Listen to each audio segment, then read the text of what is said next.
तो फ्रेंड्स, जैसा कि आप स्क्रीन पे देख रहे हैं, आपको ये नर्सिंग केयर प्लान दिख रहा होगा, जिसमें कि असेसमेंट, डायग्नोसिस, गोल, नर्सिंग इंटरवेंशन और एवेल्यूएशन दिख रहा है। तो फिर आपको ये टॉपिक कौन सा है, जैसा कि आप डायग्नोसिस देख रहे हैं, impaired physical mobility related to hemiparesis, muscle weakness, spasticity and increased weight. तो ये जो कंडीशन है, ये जो प्रॉब्लम होती है, वो न्यूरो के पेशेंट में होती है कि अगर आपको मल्टीपल स्क्लेरोसिस हो गया या फिर ऐसी कोई भी न्यूरो से रिलेटेड प्रॉब्लम्स हो गई जिसमें से आपको पैरालिसिस स्टार्ट होने लगता है, तो उसमें आप ये डायग्नोसिस दे सकते हैं सिम्टम के अकॉर्डिंग। तो चलिए हम देखते हैं। तो इसमें पहला लिखा है असेसमेंट। असेसमेंट तो आपको पता है कि हम लोग क्या असेस करते हैं, जिसमें सब्जेक्टिव डेटा और objective data. Subjective data is assessed LOC, level of consciousness, response to stimuli and orientation. तो हम क्या असेस किए कि उसका लेवल ऑफ कॉन्शियसनेस क्या है, कि मतलब वो कॉन्शियस है या नहीं, वो चीज़ों पे रिस्पॉन्स कर रहा है नहीं, और उसका ओरिएंटेशन टाइम और प्लेस पे ओरिएंटेड है या नहीं। तो ये हम असेस करेंगे। फिर उसके बाद ऑब्जेक्टिव डेटा, ऑब्जर्व क्या किया। As a nurse I observe oxygen saturation. Oxygen saturation इसलिए क्योंकि पैरालिसिस जब होती है तो फिर वो आपके लंग्स को भी पैरालाइज कर सकती है, लंग्स के या इंटरकॉस्टल मसल्स को पैरालाइज कर सकती है, जितने मसल्स होते हैं। तो आपको ऑक्सीजन सैचुरेशन चेक करते रहना है। एबिलिटी टू स्पीक, जिन जिन चीज़ों में मसल्स का यूज़ होता है वो चीज़ें मतलब आप शो कर रही हैं कि पैरालिसिस कहाँ तक पहुँचा है।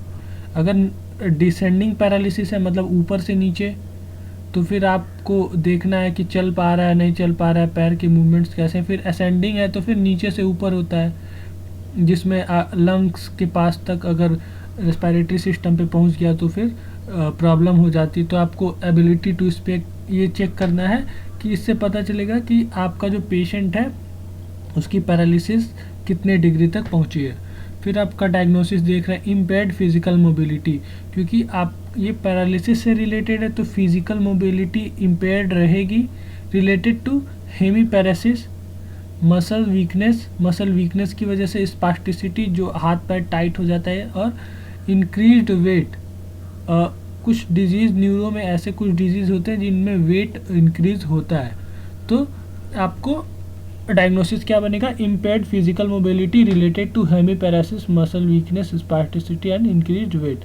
अब आपका गोल क्या होगा, to promote physical mobility promote करना है, क्योंकि मेन प्रॉब्लम तो वही है। फिर अवॉइडेंस ऑफ इंजरी, क्योंकि वीकनेस है तो मान लीजिए अगर वो चलने की कोशिश किया तो उसको चोट भी लग सकती है। और speech, promotion of speech and स्वेलविंग, ये हमारा गोल होना चाहिए।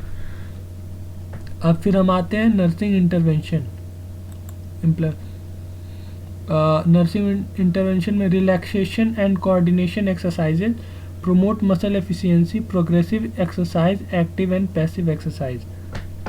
तो आपको एक्सरसाइज करवाना है पेशेंट को, हर तरह के एक्सरसाइज करवाने हैं। Active, passive exercise. Active exercise जो पेशेंट खुद से करे, पैसिव एक्सरसाइज जो हम उसको करवाते हैं।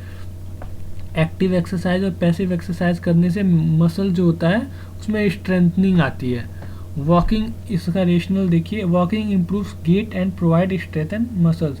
जो मसल्स होती हैं और जो आपका न्यूरॉन्स होते हैं उनको मतलब सिग्नल भेजता है कि हाँ वहाँ पे भी जैसे जब आप कोशिश करते हैं तो आपका ब्रेन ट्राई करता है, तो इससे हील होने का चांस होता है। तो आपको एक्सरसाइज करवाना है, रिलैक्सेशन एंड कोऑर्डिनेशन एक्सरसाइजेज। फिर गिव सपोर्ट फॉर वॉकिंग के लिए सपोर्ट देना है, जैसे कि वॉकर, ब्रेसेस, क्रचेज और व्हील चेयर। ये सब सपोर्ट होते हैं जो आपको वॉकिंग के लिए हेल्प करते हैं, बैठने के लिए हेल्प करते हैं। तो इससे क्या होगा, to prevent from injury while walking. मान लीजिए वो खुद से ही चलने लगा बिना किसी सपोर्ट के, तो वो गिर सकता है, तो आपको सपोर्ट देना है किसी भी तरह का। फिर है daily exercise for muscle stretching, to relax and treat muscle spasticity, minimize joint contractures. तो आपको मसल की स्ट्रेचनिंग की जो एक्सरसाइज क्यों करनी होती है कि आपका जो बॉडी कहीं से अगर उसको फ्लेक्सिबल करने के लिए, और जॉइंट कॉन्ट्रैक्चर्स जो होते हैं हर जगह पूरी बॉडी को फ्लेक्सिबल करने के लिए मसल्स की स्ट्रेचनिंग करवाई जाती है, स्पास्टिसिटी से प्रिवेंट करने के लिए। फिर आपका नेक्स्ट है monitor for input and output, क्योंकि जब मसल वीकनेस हो रहा है तो ब्लैडर कंट्रोल भी आपका मसल में ही आता है, तो आपका जो ब्लैडर कंट्रोल है वो भी इम्पेयर्ड हो सकता है। तो आपको अपना monitor for input and output, आपको इनपुट और आउटपुट मॉनिटर करना है कि उसका एक्सक्रीटरी सिस्टम सही से फंक्शन कर रहा है या फिर नहीं कर रहा है। Adequate fluid dietary fibre and bowel training programme, आपको उसकी ट्रेनिंग देनी है। जो ब्लैडर है उसको खाली करने की ट्रेनिंग देनी है, यूरिनेशन की ट्रेनिंग देनी है, और डेफिकेशन स्टूल पास करने की ट्रेनिंग उसको देनी है और उसमें हेल्प करना है। फिर नेक्स्ट है एजुकेटिंग अबाउट सेल्फ केयर, इसका monitor excretory function, educating about self care, उसको सेल्फ डिपेंडेंट बनाने के लिए, टू मेक पेशेंट इंडिपेंडेंट, उसको सेल्फ केयर के लिए एजुकेट करना, जैसे कि छोटी छोटी चीज़ें को उसको सिखाना, जैसे कि आपको कॉम्बिंग करना या फिर दवा खुद से लेना, ब्रश करना, ये सब आप खुद से उसको सेल्फ केयर के बारे में सिखा सकते हैं। हैंड वॉशिंग सिखा सकते हैं, ये सारी चीज़ें सिखा सकते हैं ताकि पेशेंट कुछ हद तक इंडिपेंडेंट बने और धीरे धीरे इंडिपेंडेंट हो।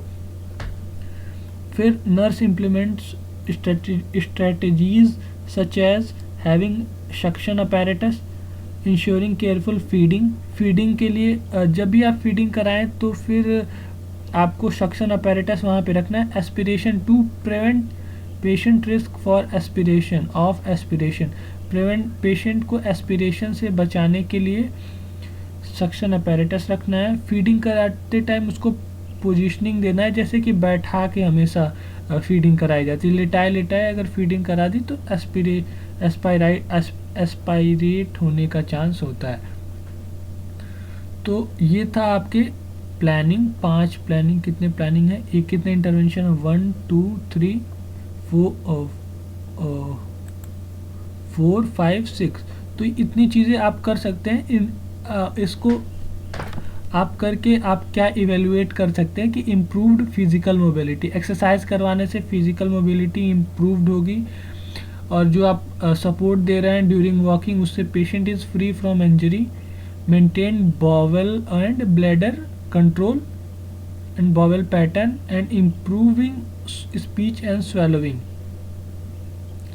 स्वेलविंग को और स्पीच थेरेपी भी दिला सकते हैं, इसमें मेंशन नहीं है, पर आप पेशेंट को स्पीच थेरेपी भी दिला सकते हैं फिजियोथेरेपिस्ट के पास या फिजियोथेरेपिस्ट के कॉल पे, उसको आप स्पीच थेरेपी दिला सकते हैं। तो ये अब आप देख सकते हैं कि एनसीपी में क्या क्या होता है, असेसमेंट होता है, डायग्नोसिस होता है, गोल होता है, फिर नर्सिंग इंटरवेंशन होता है, और रेशनल क्या होता है कि आप क्यों कर रहे हैं। फिर एक और चीज़ होता है इम्प्लीमेंटेशन, कि आपने वो चीज़ इम्प्लीमेंट की या नहीं की।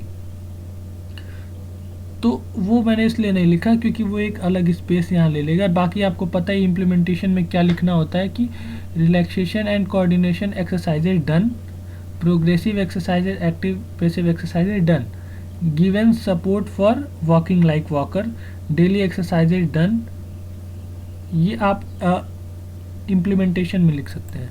और फिर monitored for input and output, given adequate fluid, educated about self-care, kept the suction apparatus along with bedside patient, ensured careful feeding and positioned properly for eating। तो ये आप इम्प्लीमेंटेशन में लिख सकते हैं।